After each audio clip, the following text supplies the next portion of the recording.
میں ان تمام لوگوں کا شکریہ ادا کرنا چاہتا ہوں جنہوں نے مجھے اپریشیٹ کیا. جو لاسٹ ویڈیو میں نے بنائی تھی سوسائٹیز کے حوالے سے کہ یہ انلیگل سوسائٹیز ہیں, مجھے پرسنل بہت زیادہ میسیجز آئے, تو انہوں نے ریکویسٹ کی ہمیں مزید جو انلیگل سوسائٹیز ہیں ان کے بارے میں بتائیں. تو میں سوچا کہ اس کے حوالے سے میں پوری ایک سیریز سٹارٹ کرنے جا رہا ہوں, جس سے پنڈی اسلام آباد میں جتنی انلیگل سوسائٹیز ہیں وہ بھی میں لوگوں کو بتاؤں, اور جتنی لیگل سوسائٹیز ہیں ان کے بارے میں بھی بتاؤں. میں ہوں رانا وقاص اور آپ دیکھ رہے ہیں انویسٹرز پوائنٹ. ویڈیو کی ڈیٹیل میں جانے سے پہلے میری آپ سے ریکویسٹ ہے کہ میرے چینل کو سبسکرائب کر دیں اور بیل آئیکن کو لازمی پریس کریں تاکہ آنے والی جتنی ویڈیوز ہیں آپ کو بر وقت مل سکیں. آج میں بات کروں گا چکری روڈ پر آنے والی جتنی سوسائٹیز ہیں ان میں سے کتنی لیگل ہیں کتنی انلیگل ہیں. صرف میں آج انلیگل سوسائٹیز کے حوالے سے بات کروں گا. اتنی زیادہ انلیگل سوسائٹیز ہیں, یقین کریں میں لکھتے لکھتے تھک گیا اور میں سوچ رہا تھا کہ اتنی زیادہ سوسائٹیز ہیں تو لوگوں نے اتنی زیادہ سوسائٹیز کے اندر اتنی زیادہ انویسٹمنٹ کی ہے, اور اتنا زیادہ حیران ہو رہا تھا کہ لوگ چکری روڈ کے چکر میں آئے ہوئے ہیں اور لوگ دھڑا دھڑ وہاں پہ انویسٹمنٹ کر رہے ہیں. صرف میں آپ کو آج ان سوسائٹیز کے نام بتاؤں گا کیونکہ اتنی زیادہ سوسائٹیز ہیں, اگر ان کی ڈیٹیل بتانے شروع ہو جاؤں تو یہ گھنٹوں ایک ویڈیو پہ لگ جائیں گے. چکری روڈ کی انلیگل سوسائٹیز کی ایک لمبی لسٹ ہے, صرف ان کے نام بتاؤں گا. اس سے یہ ہے کہ اگر آپ نے اس میں کوئی انویسٹمنٹ کی ہے ہو سکتا ہے وہ اپنی انویسٹمنٹ کرنے سے پہلے ہوشیار ہو جائیں, اور اگر انہوں نے انویسٹمنٹ کی ہے تو وہ وہاں سے اپنی انویسٹمنٹ نکالنے میں کامیاب ہو جائیں. سب سے پہلے نام آتا ہے بلو ہلز کا. بلو ہلز ایک بلو ورلڈ سٹی والوں کا پروجیکٹ تھا, یہ بھی RDA نے انلیگل ڈکلیئر کر دیا ہے. اس کے بعد الحرم سٹی ہے. الحرم سٹی کے 2 فیز ہیں. الحرم سٹی کے 2 فیزز ہیں. اس میں انہوں نے صرف 759 کنال کا اپروول لیا تھا اور باقی انہوں نے انلیگل طور پہ تمام فائلیں انہوں نے سیل آؤٹ کی ہیں, اور 759 کے بدلے انہوں نے ہزاروں کنال کی فائلیں سیل کی ہیں مارکیٹ میں. بہت زیادہ اس سوسائٹی کے افیکٹیز ہیں اور آج بھی الحرم سٹی کے نام پہ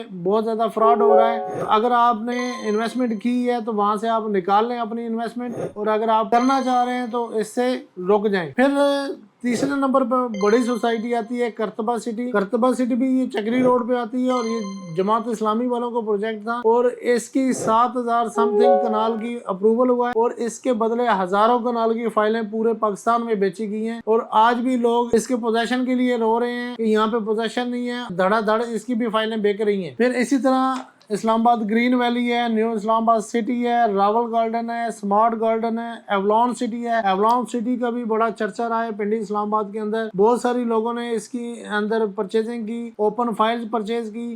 میں بار بار کہتا ہوں کہ اوپن فائلز میں کبھی بھی آپ انویسٹمنٹ نہ کریں کیونکہ یہ ایک مکروہ دھندا بنتا جا رہا ہے. اور اسی طرح پھر چنار ویلی ہے, انڈس سٹی ہے, پاک PWD ہے, گلشن محمدی ہے, گلشن سبحان ہے, راول پنڈی گرین سٹی ہے, پنڈی ڈیری ٹاؤن ہے, گلشن سنگڑال ہے, رابعہ ریزیڈنسی ہے, راول انکلیو ہے, Pakistan atomic energy commission employees cooperative housing society ہے, شاد آباد ماڈل ٹاؤن ہے, نیشنل گارڈن ہے, دانیال ٹاؤن ہے, نیو اکرا سٹی ہے, فارمانائٹ سٹی ہے, البدر موٹر وے ہے. آپ یہ ابھی میں ہاف سوسائٹیز کے بارے میں بھی نہیں بتایا, اور یقین کریں میں لکھتے لکھتے تھک گیا اور اس کی لسٹ لمبی سے لمبی ہوتی جا رہی تھی, اور میں سوچ رہا تھا کہ یہ لوگ اتنی سوسائٹیوں کے ڈسے ہوئے ہیں اور ان سوسائٹیز کے اندر مختلف لوگوں نے اپنی انویسٹمنٹ کی ہے. اسی طرح گلشن کشمیر ہے, پیر مہر علی شاہ ہے, خیبر ماڈل ٹاؤن ہے, الہیون گارڈن ہے, علی مولا موٹر وے سٹی ہے. یہ اب دیکھیں کتنا زبردست نام رکھا ہے, اور یہ مذہبی کارڈ کھیل رہے ہیں اور لوگوں کو اٹریکٹ کر رہے ہیں کہ یہ ہم نے نام رکھا ہے اور اس کے چاہنے والے لوگ یہاں پہ انویسٹمنٹ کر لیں. یہ مختلف طرح کی اسکیمنگ ہے پاکستان کے اندر, وہ ہر طرح سے گیم کھیلتے ہیں, کارڈ کھیلتے ہیں تاکہ لوگوں کو لوٹا جائے. اسی طرح کلاسک سٹی ہے, گولف سٹی ہے. گولف سٹی کا پرانا نام فاطمہ ٹاؤن ہے, اور فاطمہ ٹاؤن بھی پہلے ایک بہت بڑا اسکیم ہوا تھا اور اس کے بعد انہوں نے یہ اس کا نیا نام رکھا گولف سٹی. ڈریم ہومز پیس سٹی, یہ سونی بلڈرز کا ایک پروجیکٹ تھا, وہ بھی انلیگل ہے. City Model Town, Daniyal Town, الجنت Garden, Abdullah City. Abdullah City کے بہت زیادہ افیکٹیز ہیں اور اس میں کافی لوگوں نے بہت زیادہ انویسٹمنٹ کی ہے, آج بھی اس میں انویسٹمنٹ کرنے والے رو رہے ہیں. اسی طرح علامہ اقبال کالونی ہے, سفاری گرین ہومز ہے, انٹرنیشنل سٹی ہے, گرین فارم ہاؤس ہے, خنیال ہومز. خنیال ہومز کا ایک بڑا نام ہے کیونکہ انہوں نے بہت زیادہ اسکیمنگ کی ہے. خنیال ہومز سے انہوں نے پھر مبیدہ بنائی, مبیدہ میں لوگوں کو بہت زیادہ چونا لگایا, اور پھر بالآخر انہوں نے پروجیکٹ بند کر کے کہیں اور لے گئے اس کو، کبھی کہیں لے جاتے ہیں کبھی کہیں لے جاتے ہیں. یہ ایک بہت بڑا فراڈ گروپ ہے، اس سے بچیں. پھر مویدہ سٹی، کیونکہ یہ مویدہ سٹی بھی خنیال ہومز کا ہی حصہ تھا، تو اس میں بھی لوگوں نے بہت زیادہ اسکیمنگ کی تھی اور یہ بھی ایک انلیگل سوسائٹی ہے. MPCHS فیز 2 یہ ایک انلیگل ڈکلیئر ہوئی ہے.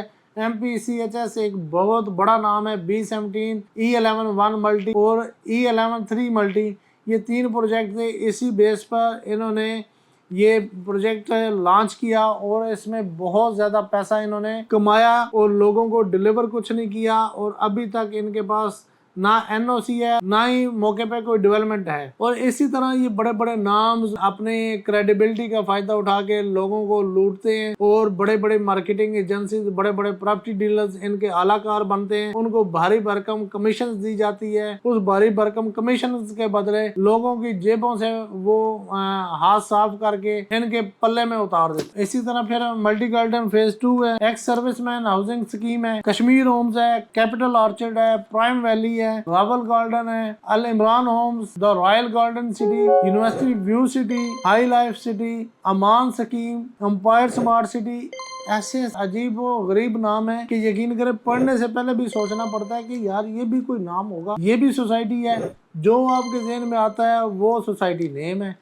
یہ اتنے زیادہ نیم ہے، لوگ انہی نیموں کی وجہ سے بھی ڈسے ہوئے ہیں. کچھ پرسنل کریڈیبلٹی کی وجہ سے لوگ پاگل ہوئے ہیں، انہوں نے انویسٹمنٹ کی ہے. اور زیادہ تر اس میں جو چکری روڈ میں انویسٹمنٹ کی ہے نا، وہ پنڈی اسلام آباد کے تو کم لوگ ہیں، لیکن لاہور، ملتان، کراچی کے لوگ زیادہ ہیں. انہوں نے زیادہ انویسٹمنٹ کی ہے کیونکہ انہوں نے اسلام آباد کے نام پہ انویسٹمنٹ کروائی تھی. اور یہ چکری روڈ والے جتنے بھی سوسائٹیز ہیں، یہ کہ سارے کے سارے اسلام آباد کا نام یوز کر کے اس کو سیل آؤٹ کر رہے ہیں. گرین امپائر سٹی جی، ہنا town, Jafaria town, Gulshan but gram. اب گلشن بٹ گرام بندہ سوچتا ہے کہ یار گلشن بٹ گرام رکھا کیوں ہے؟ یہ بٹ گرام سے منسوب کیا گیا ہے، KP کا ایک ضلع ہے، اس کے نام پہ انہوں نے رکھا ہے تاکہ جتنے وہاں کے لوگ ہیں وہ یہاں پہ اپنی کمیونٹی ڈیولپ کر سکیں. اور اسی طرح لوگوں کو الو بناتے ہیں اور ان کی انویسٹمنٹ کرواتے ہیں. پھر آ جاتا ہے جی Jammu and Kashmir enterprises, Latifabad national agro city, new Islamabad city, sunlight city, PARC cooperative housing society, Saad town, Saleh city, Sanam valley. یہ اتنے سنم ویلی کا نام دیکھیں کیسا عجیب سا نام رکھا ہوا ہے. لوگوں کو پھر بھی خیال نہیں آتا کہ یہ NOC اپرووڈ ہے یا نہیں ہے، لیکن بنا کسی کے سمجھ بوجھ کے لوگ اپنی انویسٹمنٹ کر رہے ہیں. ایک سمپل میں آپ کو طریقہ بتا دیتا ہوں.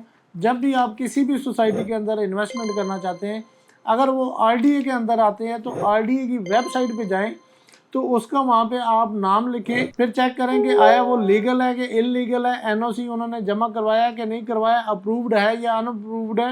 یہ ساری ڈیٹیل آپ کو RDA کی ویب سائٹ سے مل جائے گی. CDA کے اندر آتی ہے تو CDA کی ویب سائٹ پہ جا کے آپ کو اس سوسائٹی کی ڈیٹیل مل سکتی ہے. Usama town, Wular city, Al Ibrahim city, یہ وہ بڑے بڑے نام تھے. اور ان میں کچھ ایسی نان پاپولر سوسائٹیز بھی تھی جو کہ انلیگل تھی اور لوگوں نے ان میں انویسٹمنٹ کی تھی. اگر ان کی سائٹ کا حوالہ دیا جائے تو سائٹ پر نہ کوئی ڈیولپمنٹ ہے، نہ ہی ان کی کوئی مینجمنٹ کام کر رہی ہے. تو ان سب چیزوں سے باز رہنے کے لیے جب بھی آپ انویسٹمنٹ کریں کسی بھی RDA یا CDA کی سوسائٹی کے اندر، تو آپ سمپل CDA یا RDA کی ویب سائٹ پہ جا کے اس سوسائٹی کا نام لکھ کے اس کی لیگلٹیز چیک کر سکتے ہیں. صرف یہ چکری روڈ کی میں نے سوسائٹیز کا حوالہ دیا ہے، باقی پورے پنڈی اسلام آباد کے اندر بے تحاشا انلیگل سوسائٹیز بنی ہوئی ہیں. لوگ دھڑ پھر بھی انویسٹمنٹ کر رہے ہیں. میرا صرف اور صرف کام یہ ہے کہ میں آپ کو آگاہ کروں، اسکیم ہونے سے بچاؤں. باقی آپ پہ چھوڑتا ہوں. اگر آپ نے بھی ان میں سے کسی بھی سوسائٹی کے اندر انویسٹمنٹ کی ہے اور آپ اپنا ایکسپیرینس شیئر کریں کہ کیا میں جھوٹ بول رہا ہوں کہ سچ بول رہا ہوں، اس میں کوئی صداقت ہے یا نہیں ہے، تاکہ لوگوں کو بھی اس سے آگاہ ہو سکے. اگر میں نے کوئی غلط بیانی کی ہے تو میری بھی تصحیح ہو سکے. امید ہے کہ آپ کو یہ ویڈیو پسند آئی ہوگی، اور اگر آپ کو یہ ویڈیو پسند آئی ہے اپنے دوستوں سے لازمی شیئر کریں. ہو سکتا ہے آپ کا کوئی دوست اس سوسائٹی کا ڈسا ہو یا اس سوسائٹی کے اندر انویسٹمنٹ کرنا چاہتا ہو، وہ اس ویڈیو کی وجہ سے بچ جائے. ملتے ہیں ایک نئی ویڈیو کے ساتھ. مجھے دیں اجازت، اپنا خیال رکھیے گا. Take care. اللہ حافظ.